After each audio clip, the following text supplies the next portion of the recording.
इतिहास साक्षी है कि पुण्य भूमि भारत की गाथा भारत की अस्मिता, गौरव और राष्ट्रीय स्वाभिमान के लिए विदेशी आक्रांताओं से संघर्ष की महान गाथा है। बर्बर आक्रांताओं ने भारत की आत्मा पर चोट करने और भारत का अपमान करने के लिए हमारी संस्कृति और आस्था के केंद्रों को उद्ध्वस्त किया। सोमनाथ, काशी, मथुरा और अयोध्या के मंदिरों का तोड़ा जाना आज भी भारत की स्मृतियों में जीवित है। सन 1528 में अयोध्या में भगवान श्री राम के मंदिर का मुगल आक्रांता बाबर द्वारा तोड़ा जाना ऐसी ही एक अक्षम्य घटना थी जिसने सीधे भारत के सम्मान और आत्मा पर चोट की। कारण साफ था, अयोध्या के श्री राम के मंदिर पर आक्रमण भारत की आत्मा पर आक्रमण था। जहां हर भारतीय के रोम रोम में राम बसते हैं, वह भारत यह अपमान कैसे सहता। राम मंदिर पर आक्रमण भारत को आहत कर गया था। विदेशी हमलावर अपनी बर्बरता दिखाते गए और भारत अपने आत्म गौरव को फिर से पाने के लिए संघर्ष करता रहा। भारत रामलला के जन्म स्थान पर बाबर के नाम पर बने एक ढांचे को देखता और उसे हटाने का संकल्प लेकर शक्ति संजोया करता। हिंदू समाज आत्मसम्मान के रण में डटा रहा और लगातार हमलावरों द्वारा बनाए गए बाबरी ढांचे को हटाने के लिए लड़ता रहा। सरयू कई बार रक्त से लाल हुई। कभी स्थानीय शासकों ने तो कभी साधु संतों और राम भक्तों ने राम जन्मभूमि की मुक्ति के लिए अपने प्राणों की आहुति दी। 74 बार युद्ध हुए। हम कुछ मोर्चे हारे, पर रण जीतने का संकल्प कभी कम नहीं हुआ। हिंदू समाज तलवारों से रक्त रंजित हुआ, पर उसने हार नहीं मानी। उसका संकल्प अजेय था। 15 अगस्त 1947 को देश की आजादी के साथ सैकड़ों सालों से चले आ रहे इस संघर्ष में नई ऊर्जा और एक नया मोड़ आया। अचानक 23 दिसंबर 1949 को बाबरी ढांचे में श्री राम लला प्रकट हुए। हजारों राम भक्त दर्शन के लिए उमड़ पड़े। तत्कालीन प्रधानमंत्री पंडित जवाहरलाल नेहरू ने उत्तर प्रदेश सरकार को श्री राम लला को विवादित ढांचे से हटाने का आदेश दिया। उत्तर प्रदेश सरकार ने अयोध्या के कलेक्टर को यह काम दिया और यह निर्देश भी कि जरूरत पड़ने पर वे बल का प्रयोग भी करें। अयोध्या के कलेक्टर ने सरकार को उत्तर दिया कि यह नरसंहार के बिना संभव नहीं है, और फिर भी वह ऐसा चाहती है तो किसी दूसरे कलेक्टर से यह काम करवा ले। परिणाम स्वरूप रामलला की मूर्ति वहीं विराजमान रही। विवादित ढांचे को बंद कर दिया गया। केवल पुजारी को सेवा अर्चना के लिए भीतर जाने की अनुमति थी। फिर भी राम भक्त विवादित ढांचे के बाहर से प्रभु श्री राम की आराधना करते रहे। भारत के हिंदू समाज के लिए चुनौतियां और बढ़ गई। मामला अदालत में गया। विपक्षी दलों द्वारा अदालत में भगवान श्री राम के अस्तित्व पर सवाल उठाए गए। उनके अयोध्या में ही जन्म लेने का प्रमाण मांगा गया। भारत का जनमानस अब आहत हो उठा था। आजाद भारत में भी हिंदू समाज को अपनी आस्था और श्रद्धा के लिए संघर्ष करना पड़ रहा था। चुनौतियों के इस समय में सन 1984 में विज्ञान भवन दिल्ली में विश्व हिंदू परिषद ने धर्म संसद का आयोजन किया। इस संसद में देश भर के संतों ने राम जन्मभूमि की मुक्ति के लिए आह्वान किया और राम जन्मभूमि मुक्ति यज्ञ समिति का गठन किया।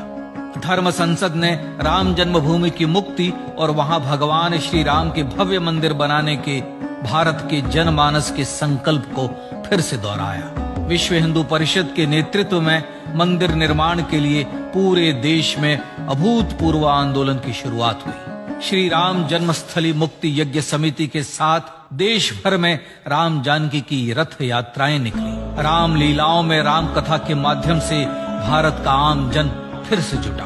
अब सबके मन में एक ही प्रण था, एक ही लक्ष्य था। अयोध्या में जन्मभूमि पर भगवान श्री राम के भव्य मंदिर का निर्माण।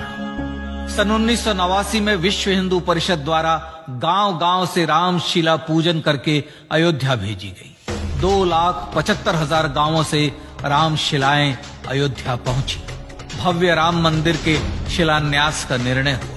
पूज्य संत महात्माओं और हिंदू समाज के अन्य प्रमुख नेताओं के निर्णय के अनुसार अनुसूचित जाति के प्रमुख नेता श्री कामेश्वर चौपाल ने 9 नवंबर 1989 को मंदिर निर्माण का पहला पत्थर रखा। राम जन्मभूमि पर मंदिर निर्माण के लक्ष्य की पूर्ति के लिए सन 1990 में सोमनाथ से अयोध्या के लिए श्री लाल कृष्ण आडवाणी ने रथ यात्रा की शुरुआत की। देश में जन भावनाओं का ज्वार उमड़ने लगा। श्री लाल कृष्ण आडवाणी के रथ यात्रा के साथ साथ मंदिर के लिए जन समर्थन बढ़ने लगा और छद्म सेकुलरवाद बेनकाब होने लगा। इस जन आंदोलन को रोकने की तमाम कोशिशें हुई पर सब व्यर्थ हुई।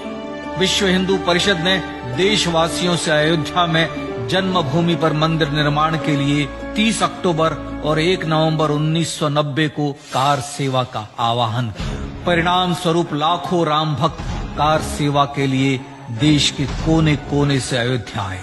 इससे देश की एकात्मता का विराट दर्शन हुआ। कार सेवकों को रोकने के लिए उत्तर प्रदेश के तत्कालीन मुख्यमंत्री श्री मुलायम सिंह यादव ने अयोध्या में परिंदे को भी पर न मारने देने की घोषणा की। स्थितियां गंभीर हो गई। अयोध्या से 200 किलोमीटर दूर रेलगाड़ियां रोक दी गई। अयोध्या युद्ध भूमि बना दी गई। मार्ग बंद, रेल बंद, चप्पे चप्पे पर पुलिस। अयोध्या सैनिक छावनी में बदल गई। राम नाम पर ऐसी पाबंदी कि अर्थी ले जा रहे लोगों तक को रोका गया क्योंकि वे राम नाम सत्य कह रहे थे। लेकिन सैकड़ों किलोमीटर की यात्रा कर कार सेवक अयोध्या पहुंचने लगे। राम के गीत गाते, होठों पर हंसी और पांव में छाले लिए राम काज के लिए राम भक्त देश विदेश से अयोध्या पहुंच ही गए। कार सेवकों पर गोलियां चली। अनेक कार सेवक शहीद हुए। आजाद भारत में जन्मभूमि पर राम मंदिर के लिए कार सेवकों ने फिर एक बार अपना बलिदान दिया, पर कार सेवकों ने विवादित ढांचे पर भगवा फहरा ही दिया और इस तरह कार सेवा सफल हुई। श्री राम जन्मभूमि आंदोलन ने भारत की सुप्त आत्मा को झकझोर कर जगा दिया। विश्व हिंदू परिषद ने फिर एक बार 6 दिसंबर 1992 को कार सेवा का आह्वान किया। राम भक्तों को कार सेवा करने देने के लिए अदालत में प्रार्थना की गई, पर अदालत ने कोई निर्णय नहीं दिया। परिणाम स्वरूप बौद्ध, जैन, सिख, स्वामीनारायण संप्रदाय, गायत्री परिवार, हर पंथ मत विचार के हिंदू एकत्र हो गए। छूत अछूत का भेद मिटा, जाति की पहचान मिटी। हम सब हिंदू, हम सब सिंधु बन गए।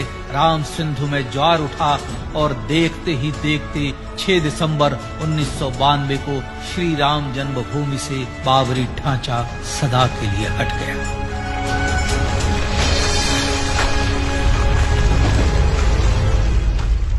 यह क्षण शौर्य, न्याय और सत्यमेव जयते का क्षण था।